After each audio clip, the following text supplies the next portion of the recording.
Om Brahmanandam Param Sukhadam Kevalam Jnana Murtim Dvandvatītam Gagan Sadrisham Tattvamasya Laksham Ekam Nityam Vimalamachalam Sarvadhi Sakshi Bhutam Bhavatītam Trigunarahitam Sadgurum Tam Namami.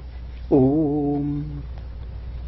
Relations to Sadguru, who is Brahman, the giver of supreme bliss, embodiment of pure consciousness, one without a second, vast as the ether, infinite, eternal, beyond the three gunas and their modifications, the supreme preceptor. Viveka-Chudamani, verse number 34.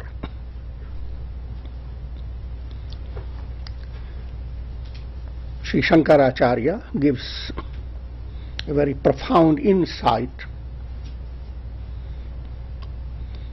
into the meeting of Guru and disciple.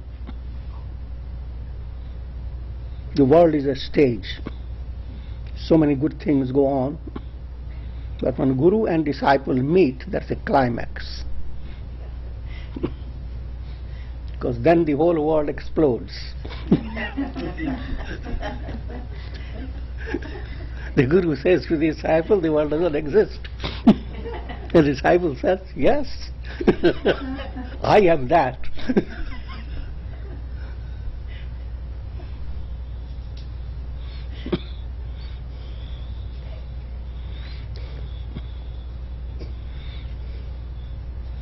So it's not an ordinary development. That is not like an ordinary school where teaching is given and so many people come. But it is a profound setting where you see a soul equipped with spiritual qualifications, drawn to a sage in whose heart there has blossomed highest wisdom. And what happens between the two, the communications, they become the scripture for the entire world. That's the setting of the Gita, you see, where Arjuna is the disciple, Krishna is the Guru.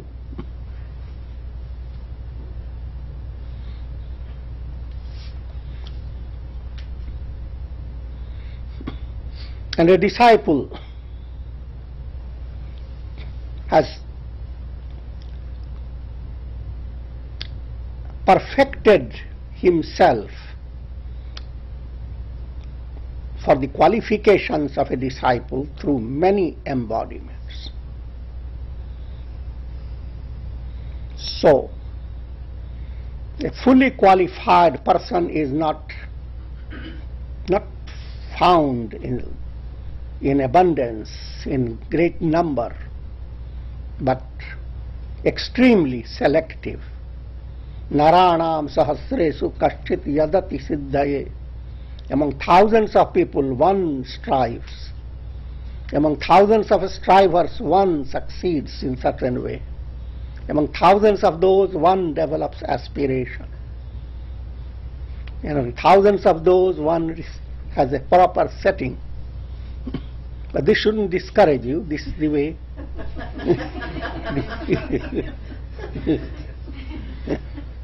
This is the way the world has been fashioned.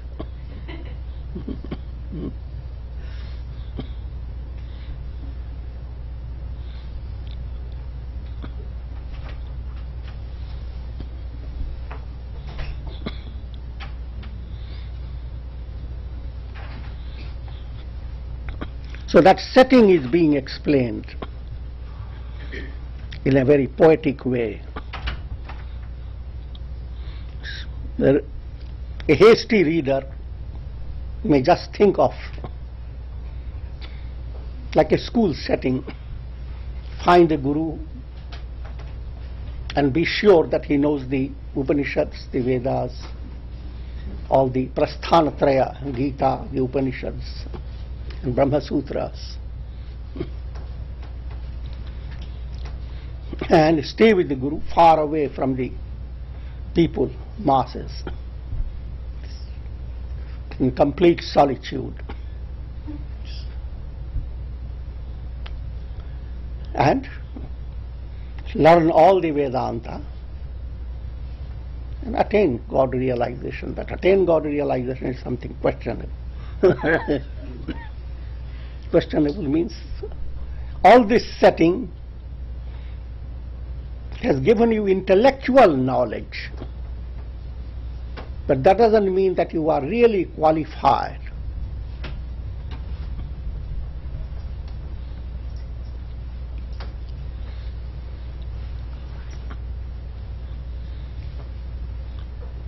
There is a vast difference between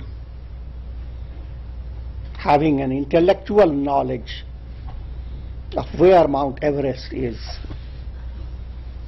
and even you may have all the scenes and sights of Mount Everest. There is a vast difference between having that and having a little sniff of the air from the top of the Mount Everest. Yeah. And having the predicament of having that profound, dazzling view, rather I should say dizzying view.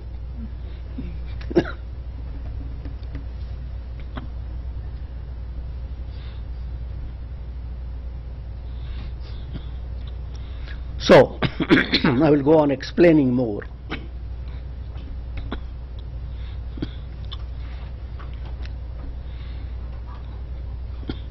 All this setting is being given to you so that you have a broad understanding of the implications of being a disciple and receiving spiritual teaching.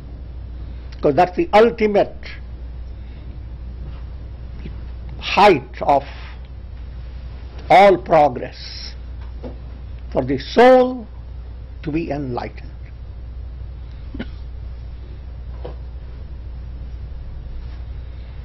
Upanishad gives a poetic picture.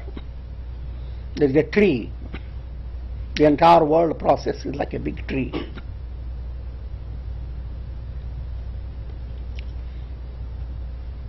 Or consider your embodiment like a tree, where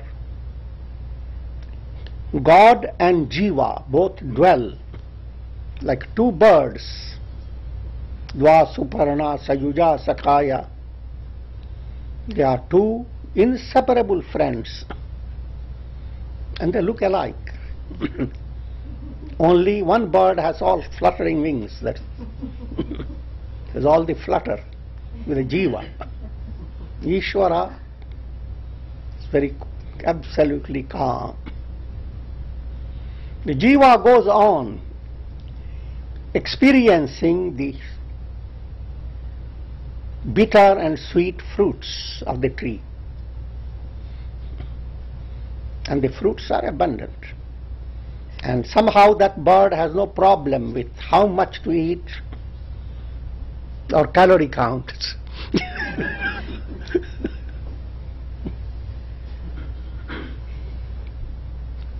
It simply goes on eating.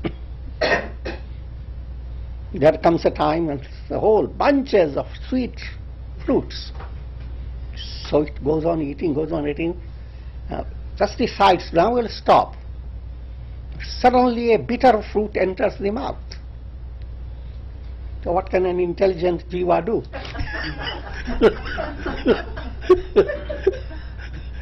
Get into another bunch.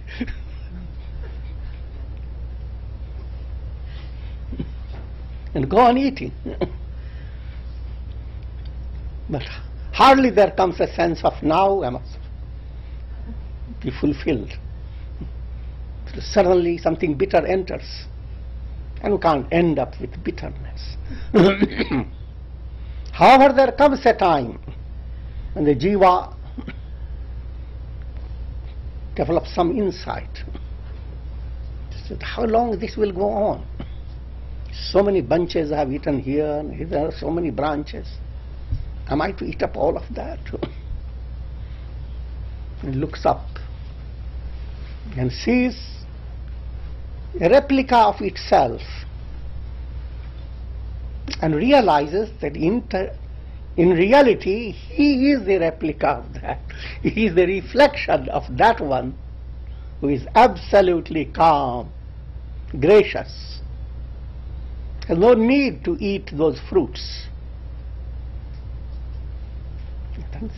Then this bird begins to develop an awe that is it possible, living with such wonderful, tempting fruits? There is someone completely calm, absolutely relaxed. It looks and looks, and then it suddenly dawns upon me, is it possible it is me up there?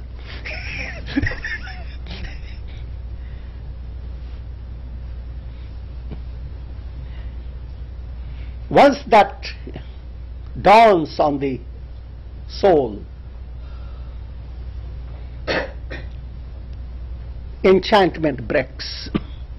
There is no tree. There are no fruits. There is nothing but God. These two birds go on playing their role as guru and disciple, as Krishna and Arjuna, as Vasishtha and Rama. All other details are all based on these fundamental points.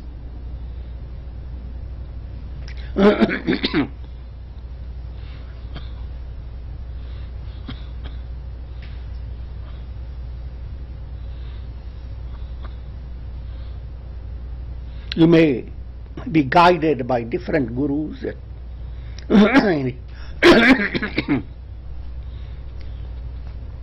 but ultimately you are being guided by God. So all gurus are only channels of that God.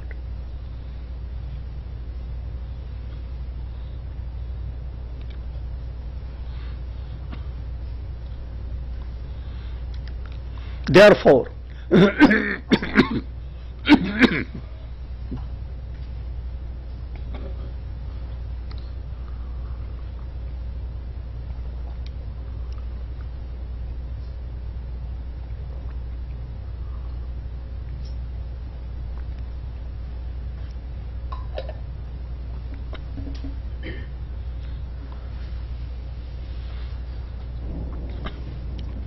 a disciple views the guru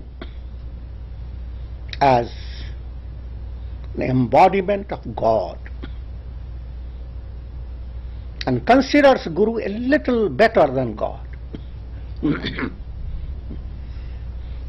Kabira dramatizes it. Guru Govind dono khare, kake lagum pae. Kabira sings that Guru and Govind,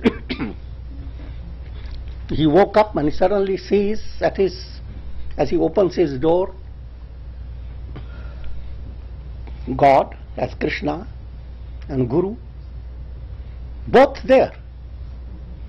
For a split of a second he had to make a decision whom to greet first. He immediately bent down to touch the feet of Guru. Balihari un Guru ki, jo Gobind diyo dikhaye. It is because of him that you were able to see God.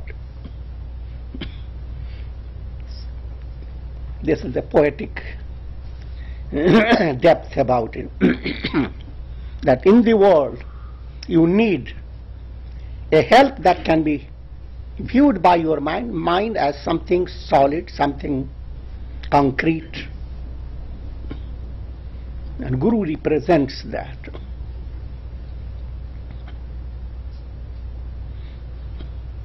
Therefore also the teaching comes from the scriptures. Practice non-duality with all the world, but never with Guru.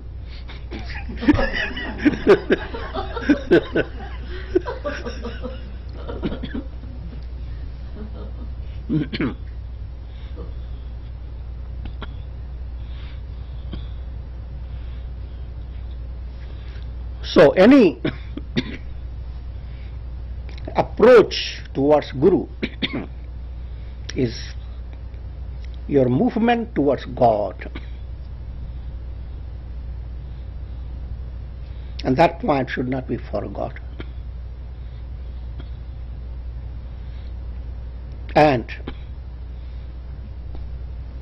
the bond between Guru and disciple shouldn't be viewed in any way like any type of relationship in the world. It's much more profound.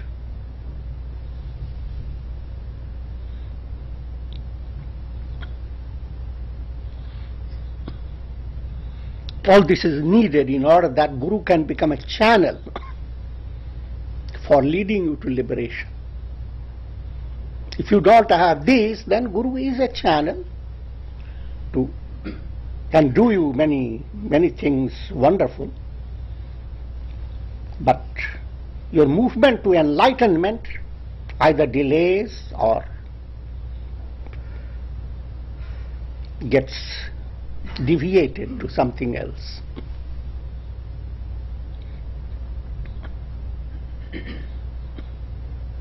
However, you must realize Guru has to handle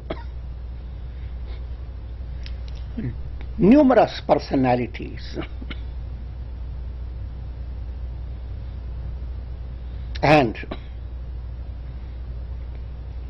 a highly enlightened Guru, as I told you, is not an academic teacher. So therefore he has a message for everyone. Even children can come and receive guidance. He doesn't say, oh, look, don't you realize Vedanta, the absolute, taught only in the depths of the Himalayas. You little ones, get away.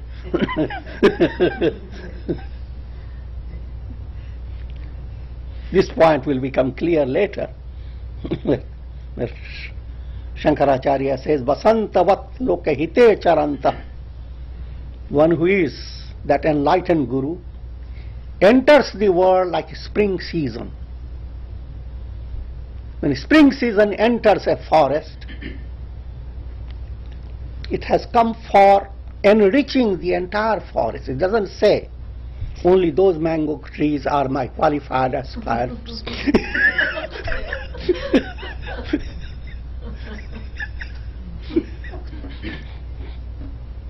Others are not qualified at all. But its influence on the forest is everywhere. This point generally escapes the mind of people.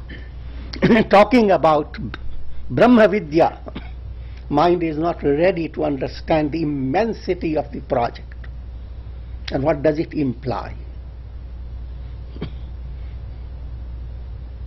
It is not meant to stagger your mind, but meant to make you understand that you are already marvel of marvels. The miraculous light of God shining in your heart. All your body, mind, intellect, they are not self. The jiva within you, the soul, is the shining light. The reflected sun in a jar of water. The reflected sun outshines everything of the jar, the water, and it holds within itself the potentiality of the sun, all illuminer. The soul within you is not just illumining your body and holding on to your individual stream of embodiments, but it is the absolute self, like the vast ocean, and all souls are countless waves. That again is simile.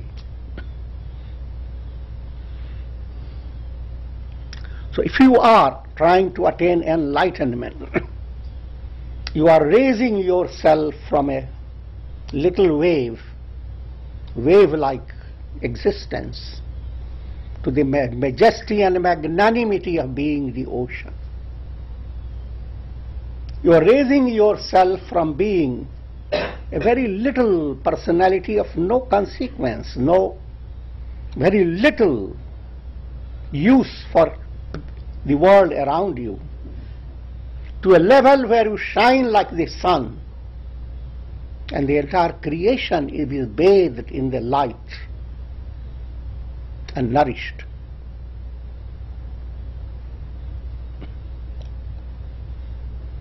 An enlightened sage is the Buddha, is Jesus, is Krishna, is Rama.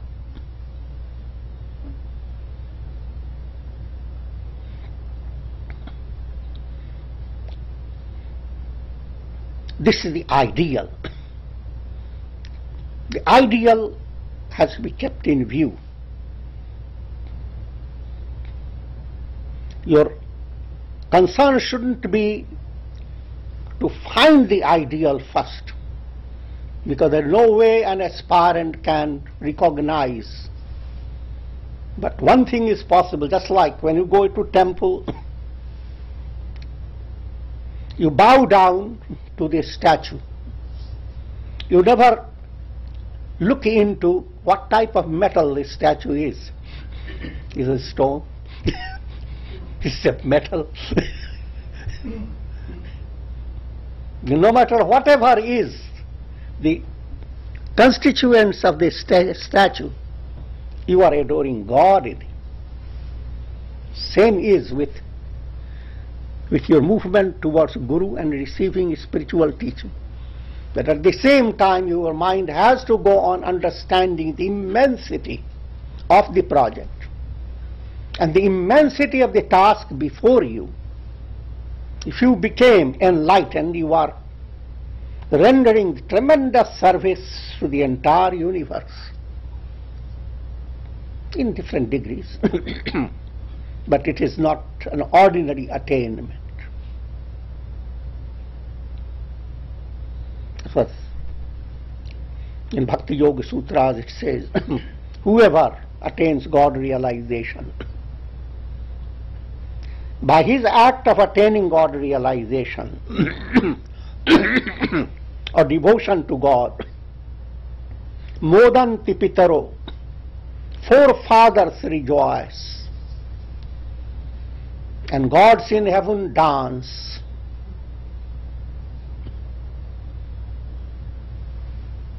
So, implying that this is an attainment that has tremendous impact.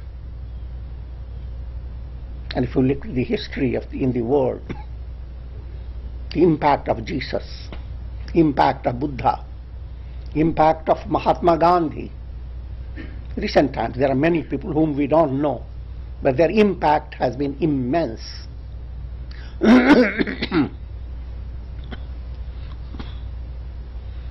You hear the words of sages, even if there were a handful of enlightened sages,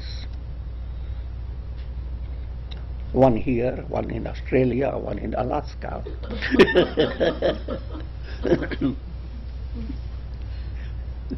The world will become Rama Rajya. It will become the kingdom of Rama. It will become glorious. Okay. I've deviated enough.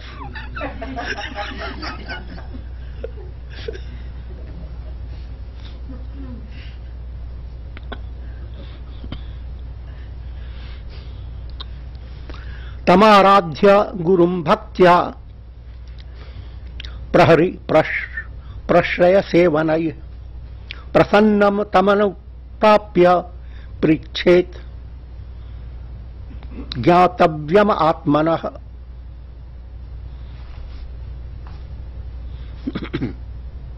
Having worshipped the Guru with devotion, when Guru is pleased with surrender on the part of disciple, humility and service. When the disciple knows that Guru is pleased by these qualities, he should then approach him and ask him to explain about what is most desirable, what one aspires for from profound point of view. In other words, about Atma-Gyan, knowledge of the self.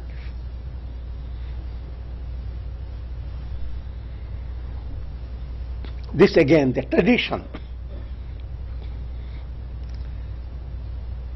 Teaching all that I have said doesn't mean that one should not go to a teacher, lead the. What I am trying to say, this is not enough. You must understand there is a broader implication.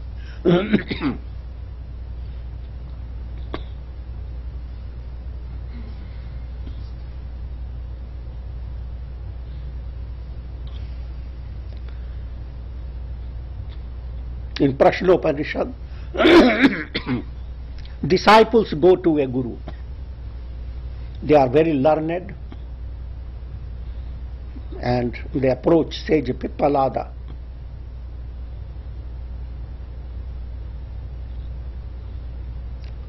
And they want to receive the knowledge of Brahman.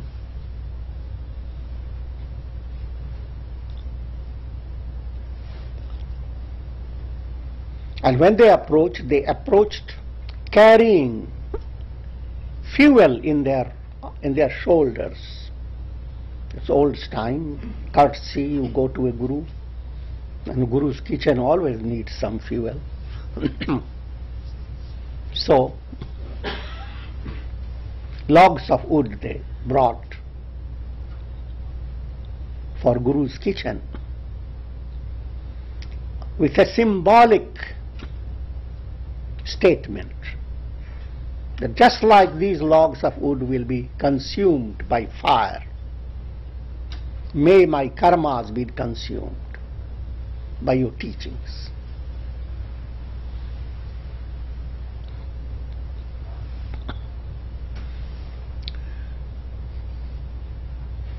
Sage Vippalada welcomed them and said, stay here for 1 year, practicing brahmacharya and sadhana. Brahmacharya is a broad word. It means all that you do that allows you to move towards Brahman. It implies developing nirmal mind free of vikaras, impurities. And then come. If we know, we will tell you.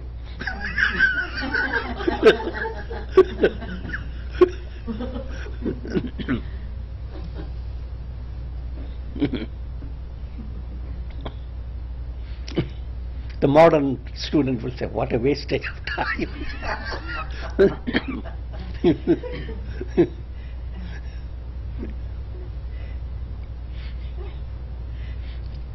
The point is not a single day has been wasted.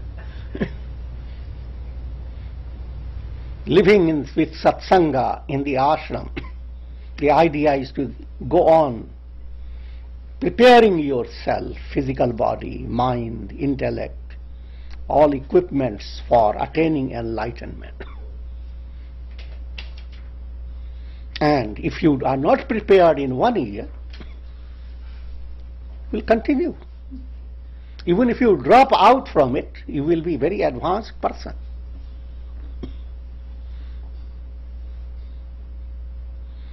And if you are well prepared, then instructions will enter deep into your heart and will become enlightened. The Guru is not restricting, this is the fact of mystical teaching.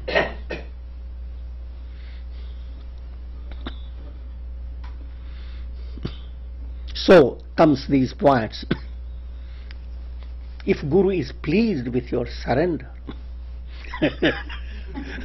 Can say, why should he be pleased? If it, whether I surrender or not, isn't he all compassionate? The point is that if you are carrying a vessel and asking for pudding to be poured into it, and then suddenly you become distracted and put your vessel upside down, and the Guru says, you are not prepared. And he says, well, aren't you compassionate? Pour it down.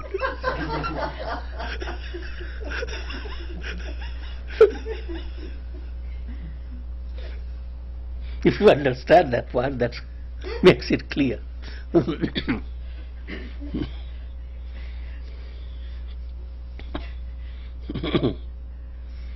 term surrender is, it relates to Sashtanga Pranam. That's physical. Physically, the disciple lies down on the floor. Most of the body touches the floor. That's a symbol of, that's what you want to attain. Your whole personality you want to put together, integrate it, and offer it to God. That's what the flutes do. Empty itself and offer to the lips of Krishna. And that's what the Veena does. The strings become all coordinated, integrated. The music flows. This process is bowing down.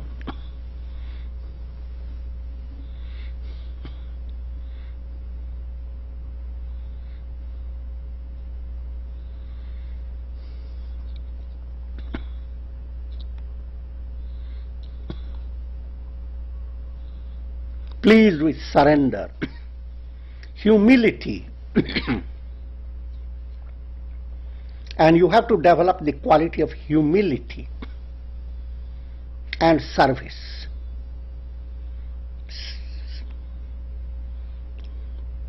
Service is an expression of, an active expression of compassion. If you feel compassionate towards someone, then immediately your heart flows in such a way that you want to relieve the suffering of a person. You don't sit back and say, I'm so compassionate, I'm full.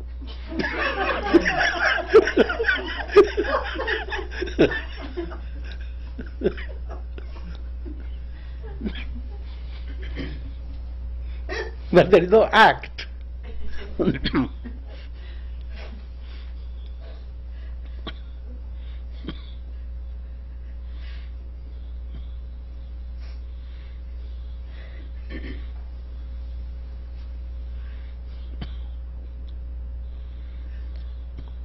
Let me elaborate on the term humility. Sanskrit term Namo, Om Namo, Om Namo Narayanaya. All the mantras begin with Nama. And Nama relates to bowing down, Namrata, humility. In Rig Veda, this is the Vishwamitra Rishi brought out a revelation of a mantra. Nama idugram, nama vivase, namodadhara prithvim utadyam. Namo has sustained the earth and the heavens. Namo, God Himself. God is called embodiment of humility, because everything He does, He does it very quietly, with great humility. You keep your doors shut, God is shining light through the sun. Keep your nose blocked, God is blowing His air all around you. Keep your mind shut. And God has filled the world with amazing glory. But your mind says, if I could go to the museum, I will see the best of art and costliest of paintings. Now what a wonderful thing it will be. And there goes, you open the window, there goes the amazing display of the sun and the glorious things. There may be birds flying in the air. So mind is shut. God is in all humility is pouring down amazing abundance all around you.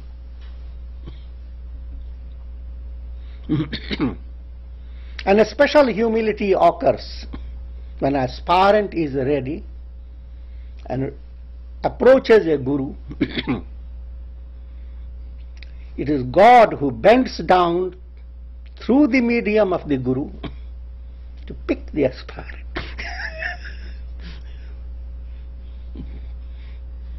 The imagery has been developed like a mother sees a child who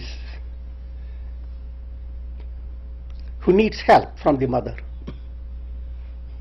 and mother bends down to lift the child. That's the cosmic instinct of God. There is always that pressure is there from the whole cosmos to help you. Just open a little door and God comes to you in every level. Just like open a door and the sunshine comes. You relax your mind, do a little meditation, push your ego away a little, the light of God enters.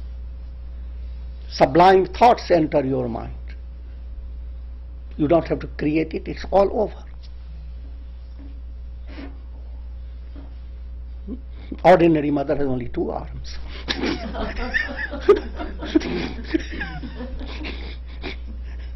God has countless arms. But when he picks up any child, the child doesn't see all the arms. So it's all comfortable.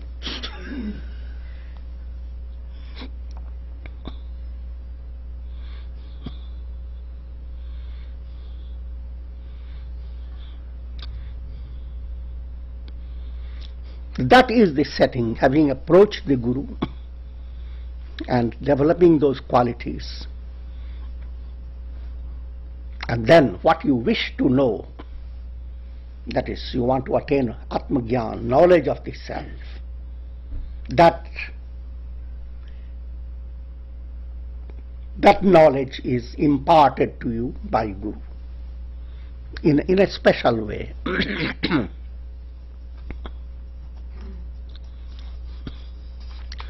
Swamin namaste nataloka bandho karunya sindho patitam bhavabdhau ma buddhara atmitya kataksha drishtya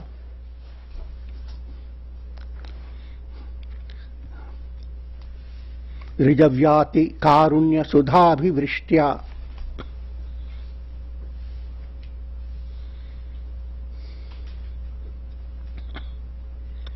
O Swamin, the term Swamin is, or sannyasi is called Swami because there are 2 implications. We adore God through people who have renounced, and God is the Lord, Swami. Another point is those who have mastered themselves, those who are master of themselves, they are Swamis.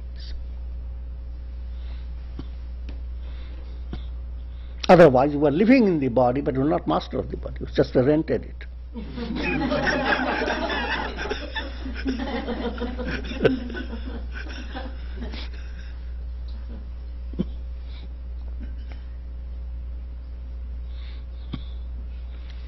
O Swami, adorations to you.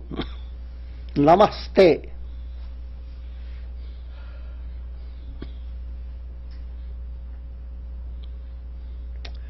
Who are the friend of the world for those who bow down to you.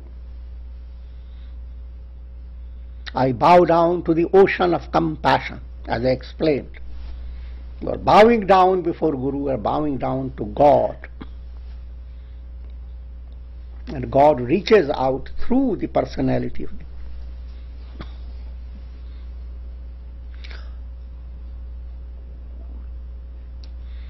But your bowing down has to be understood well. Why are you bowing down? Isn't the world interesting for you? Go have fun. Why do you want to come to Guru and bow down to him? Because you have realized that there is no fun in the world. You are bobbing up and down in the ocean of the world process. Look back, so many embodiments. You went high and low. And now situations around you are just trifle. They will all move away. And yet you are completely trapped in it. And this will continue. It's a serious matter. Therefore you have come to the Guru. You are ocean of compassion. I have fallen into the ocean of the world process. A person who has fallen into a pool, into a river anywhere, doesn't know how to swim, cries out for help. Here is crying out is an expression of a mature understanding. Description is sentimental, but it's a profound inner urge not to be settled with the transient things of the world, not to be deluded. It doesn't disturb your reality. Practical reality goes on. But you do not build up the delusion that now, since I have attained success in a project, I am full.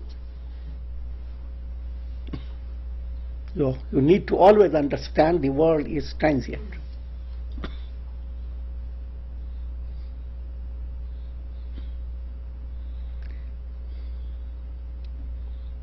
Save me by your kataksha drishti.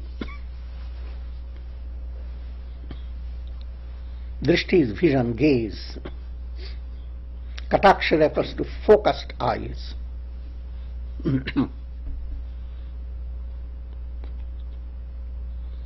And that's a practical point. If you are trying to put a thread into the eye of a needle, you have to have kataksha drishti. You shouldn't be looking around, talking around and trying to push it.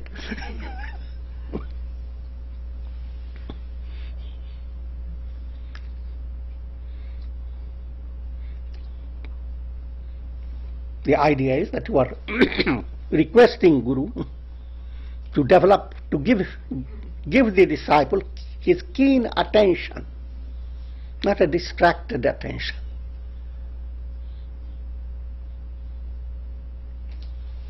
And eyes are symbol of that. And someone look with steady and focused eyes, that means someone is deeply interested.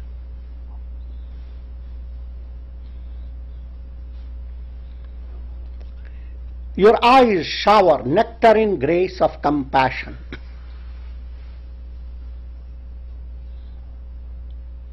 Now, the whole idea behind it, go on enjoying satsanga, go on doing sadhana, go on practicing the teachings under the guidance of Guru. As this goes on, God through Guru suddenly looks at you. You become the needle. And he puts the thread of Brahma Gyan into it.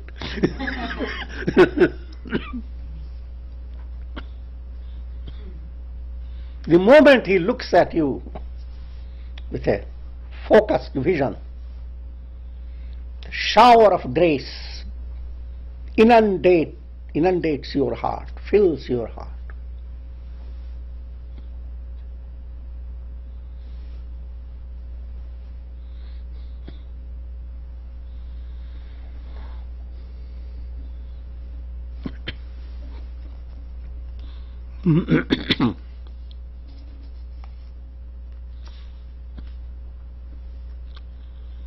Durvara sansara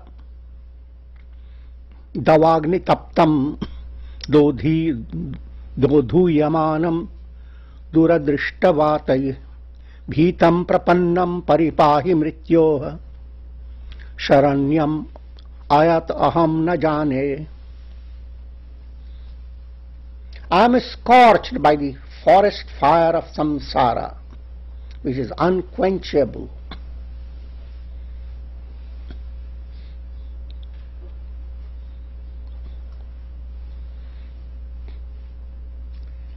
How profound is your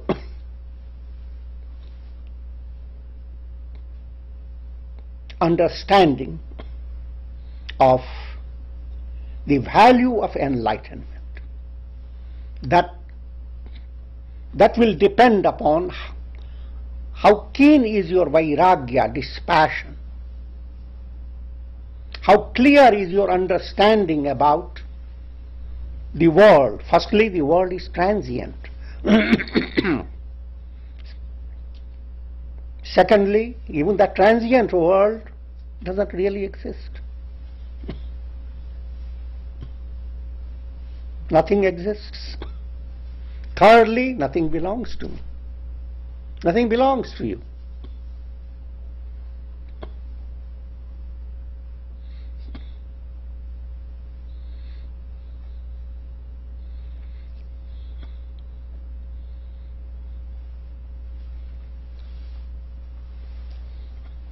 This understanding, as it dawns on your mind in a mature way, as a result of purity of heart, profound study of scriptures, sadhana, meditation,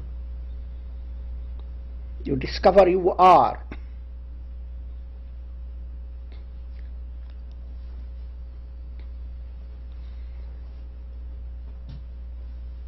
transcendent. You cannot be encompassed by limited things. This is demonstrated by Matsya-avatar. One great royal sage finds a fish that cries out, says, "Save me, save me." And the king brings the fish, puts the fish into a bowl.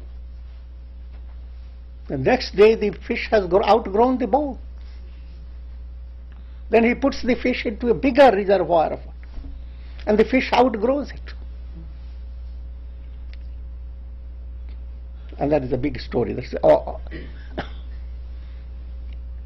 implication is,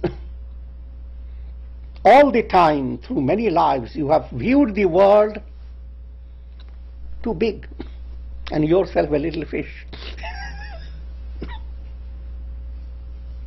And now you start seeing you are so big and the world can't contain you.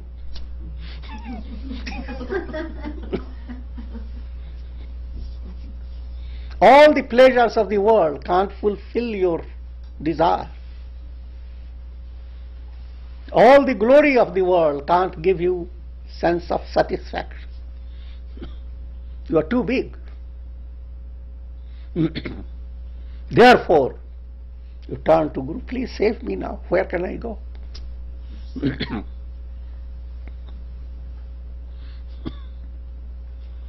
I am shaken violently by the cruel winds of misfortune. Pleasure and pain all are misfortune. Pleasure shakes you this way, pain shakes you that way.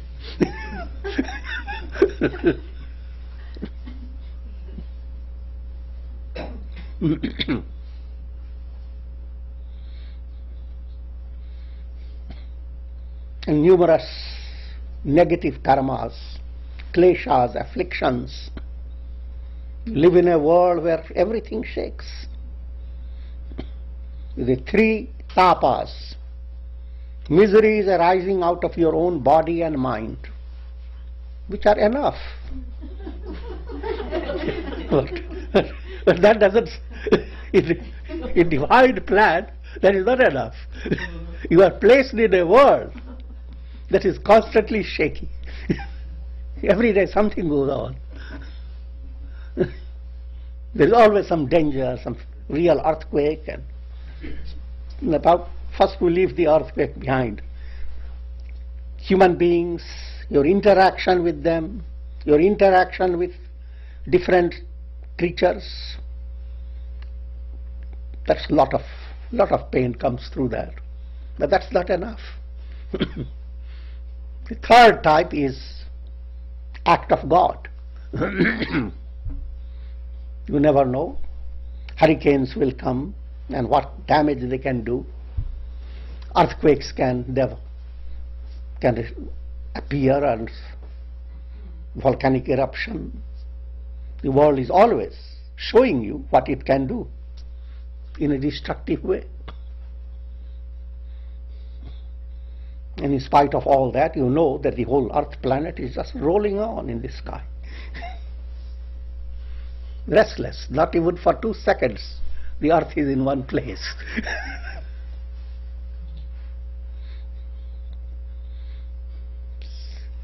If you grasp all that, a mystical terror arises. I am terrified. Save me from this death, this mrityuloka. I have taken refuge in you.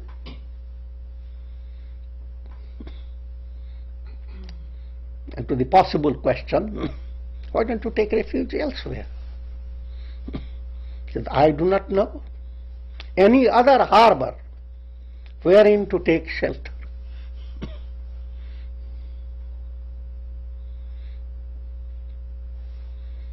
So that's the right process. Having understood the transience of the world, the illusory nature of things, the predicament of the soul, an aspirant is drawn to an ideal setup where Guru will reach out to the aspirant. But it is God who is reaching out to the aspirant through the Guru. God is playing the role of the aspirant on one side, and God is reaching out to the aspirant from the other side. And this becomes a fascinating thing for the whole world. And with this we conclude. Om Shanti, Shanti, Shanti.